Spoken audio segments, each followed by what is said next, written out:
Voilà, donc nous allons vous parler maintenant de lecture EMV et SoftPOS. Voilà, donc ça va consister effectivement à vous présenter dans tout ce qui concerne le contrôle des cartes EMV et le paiement. Donc je vais me présenter pour les personnes qui ne me connaissent pas. D'accord, donc je suis Sébastien Michon, je suis le directeur commercial de la BU Smart City de Copernic.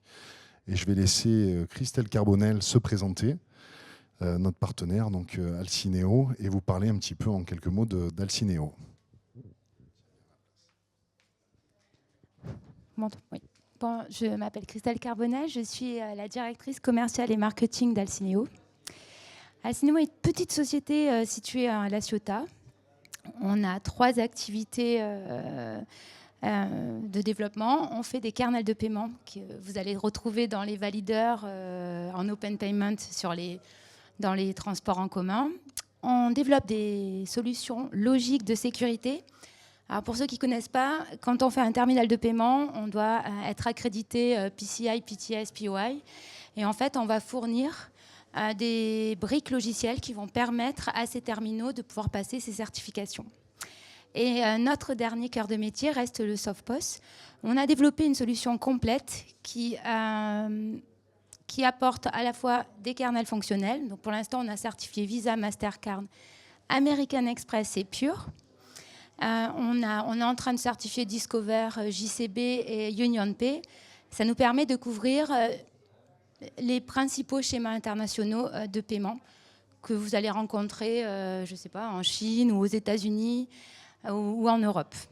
Et dans la solution SoftPOS, on a aussi inclus la partie sécurité. Donc, on a développé une solution sécuritaire totalement propriétaire.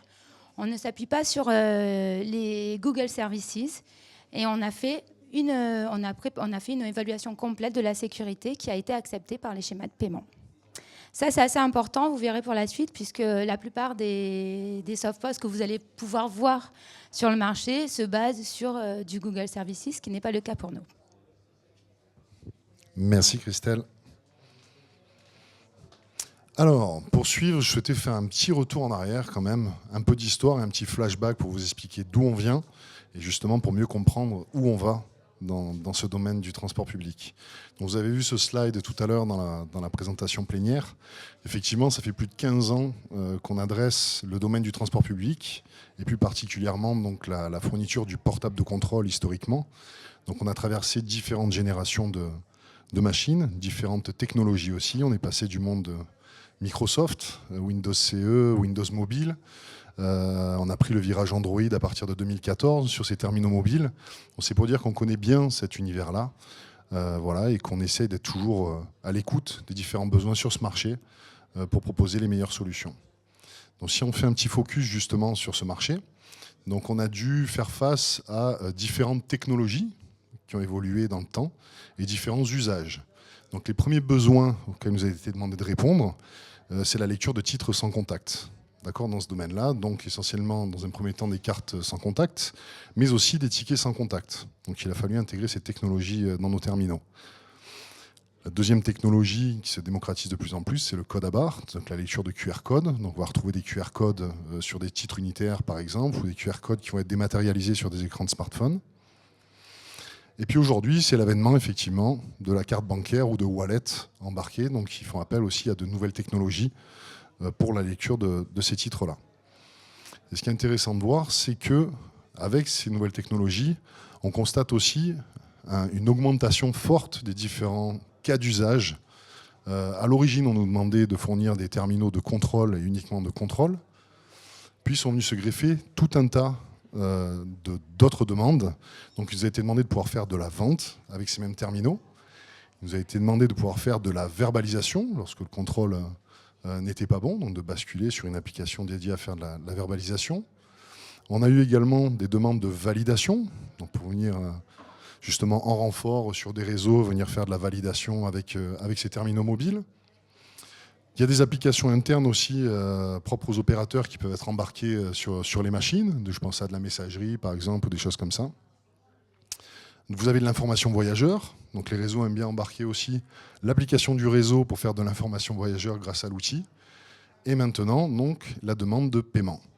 Voilà, donc vous voyez que les choses ont évolué depuis 15 ans.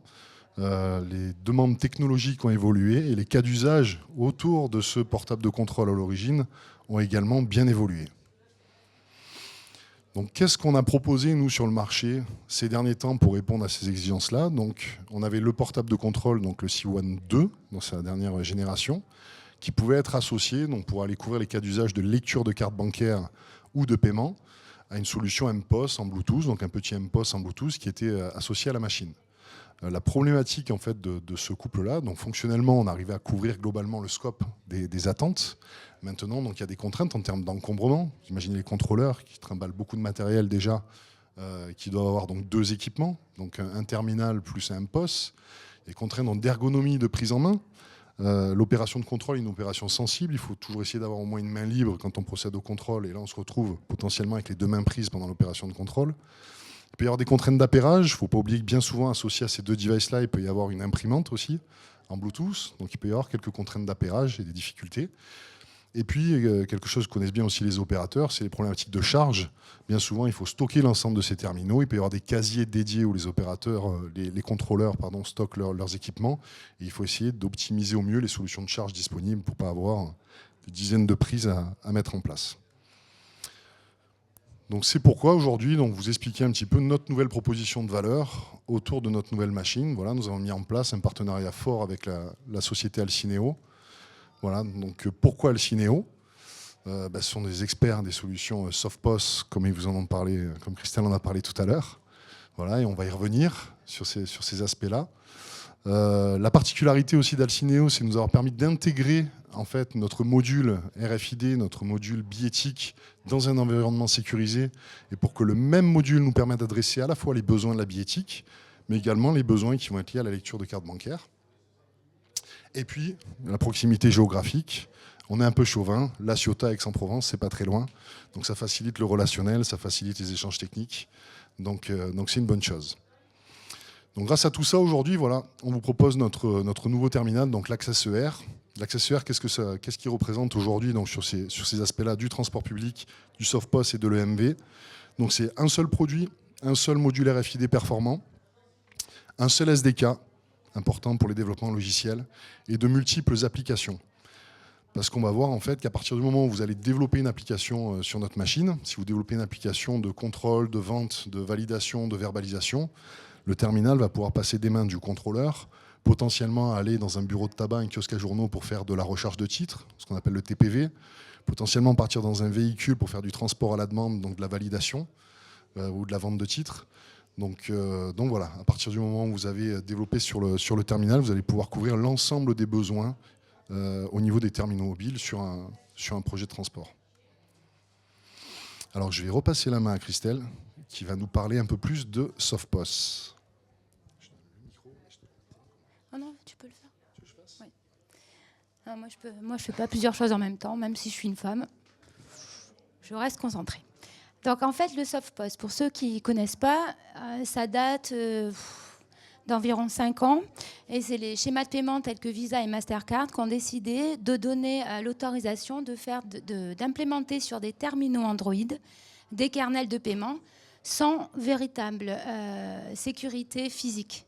Au préalable, les terminaux de paiement, ils étaient obligés, quand on a parlé d'export control tout à l'heure, d'utiliser des composants sécurisés avec des librairies crypto, soit hardware, soit software, mais qui allaient permettre de faire tout un chiffrement des données et il y avait des tampers, dès qu'il y avait une attaque électrique ou le terminal se met en rade. Enfin, je pense que vous devez connaître ça quand même quand il y a des problèmes de sécurité, quand on est dans un valideur.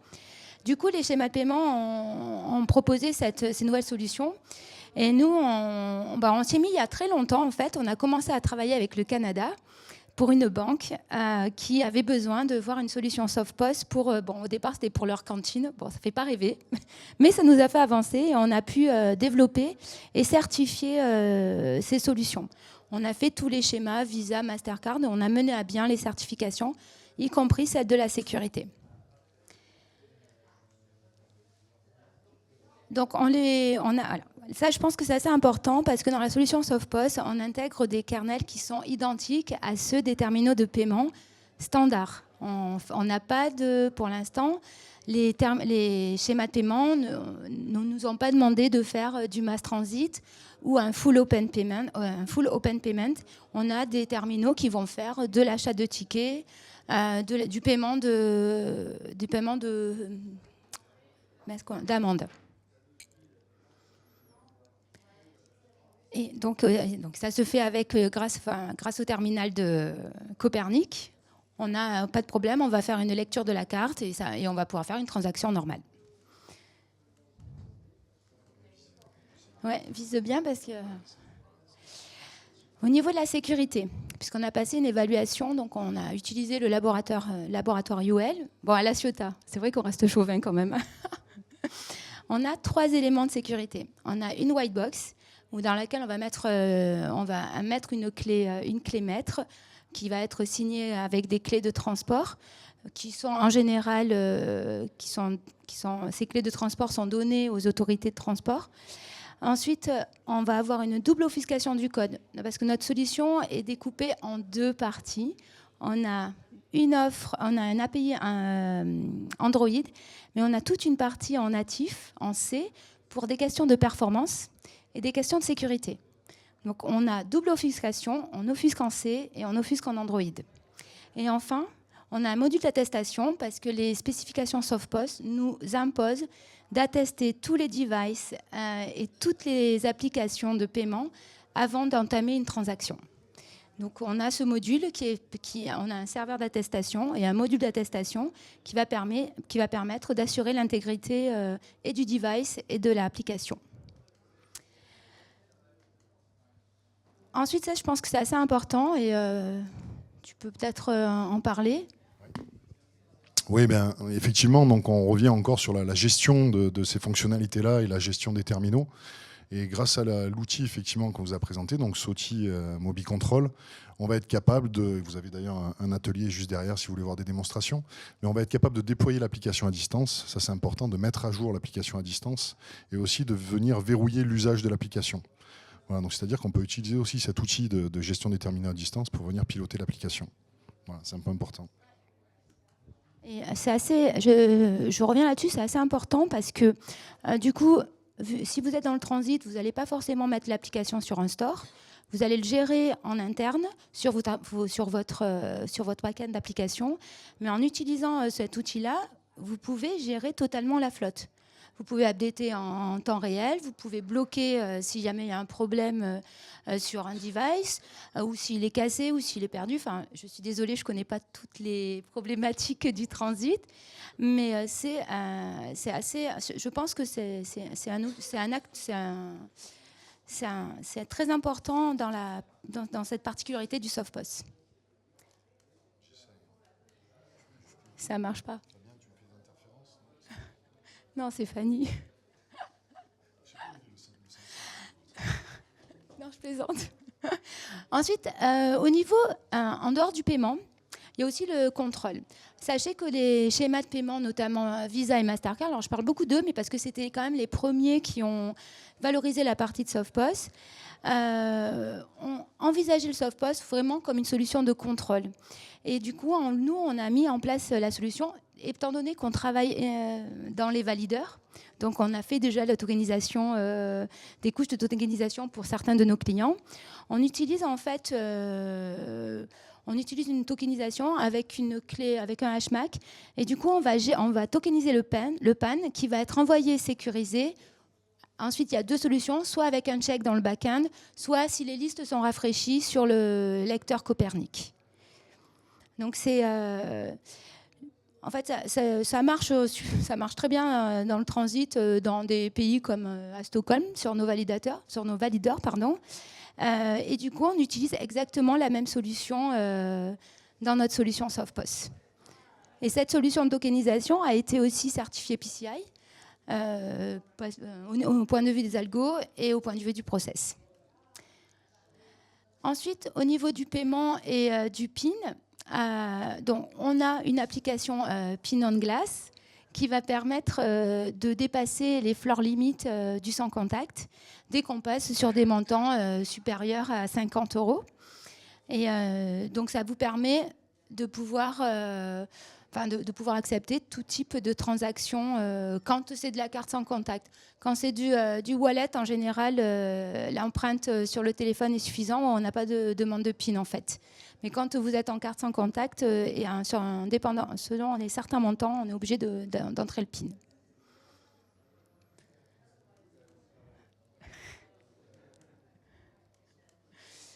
Alors, ça, c'est assez intéressant. Enfin, ça aussi, nous, notre objectif, c'est on fournit des briques techno.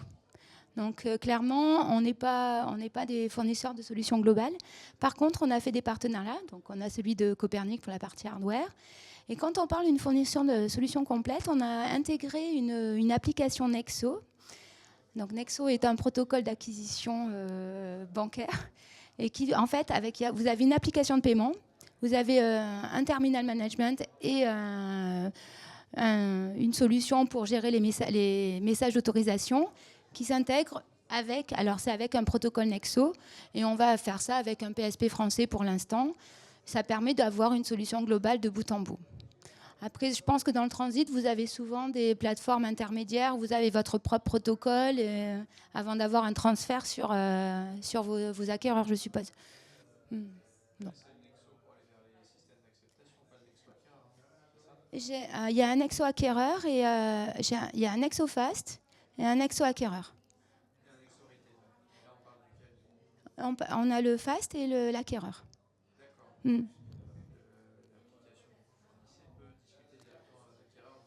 Exactement. Ouais. Après, vous avez deux solutions. Soit vous avez la partie configuration et demande d'auteur qui est intégrée dans le Copernic, soit vous l'avez externalisé sur un serveur dédié. Ça dépend en fait de l'architecture que vous avez sur vos systèmes d'acceptation.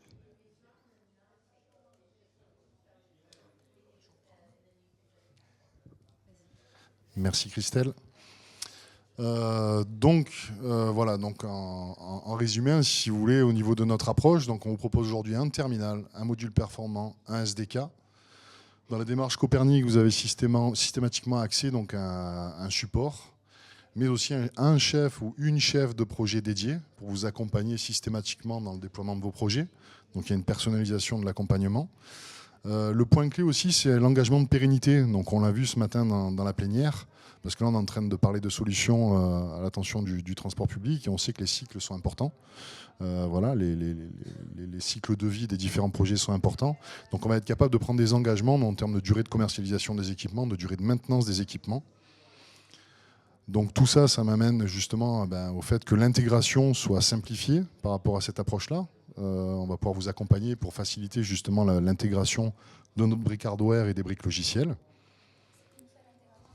Une seule intégration, comme l'a dit Christelle. Voilà, vous avez des coûts de développement qui sont maîtrisés. Et puis je reviens à ce que je citais tout à l'heure, effectivement, la possibilité, à partir du moment où vous avez développé une application complète de contrôle, vente, verbalisation et validation sur la machine, de mutualiser l'effort de dev sur plusieurs cas d'usage, PDC, TPV, TPVS et PDVV. Donc là, on est dans le jargon transport public, le portable de contrôle, le terminal point de vente, le portable de vente et de validation, et pour faire du transport à la demande également. Donc un seul développement logiciel et multiples cas d'usage, donc ça permet de rentabiliser l'application. Et hop, attendez, j'ai des problèmes de clic. Et un investissement dans la durée, effectivement. Donc voilà, tout cet effort de développement, donc vous pourrez l'amortir dans la durée des projets qui seront déployés. Donc, en synthèse, donc pourquoi l'accessoire dans les transports publics? Donc on en a parlé ce matin et on apporte un peu plus de réponses encore avec cet atelier. Donc vous avez vu que c'est une machine donc, qui est adaptée aux besoins. Voilà, donc on a mis tout notre savoir-faire et notre expérience, notre connaissance du métier des contrôleurs et de ce qui se passe dans les transports publics au service de cette machine-là.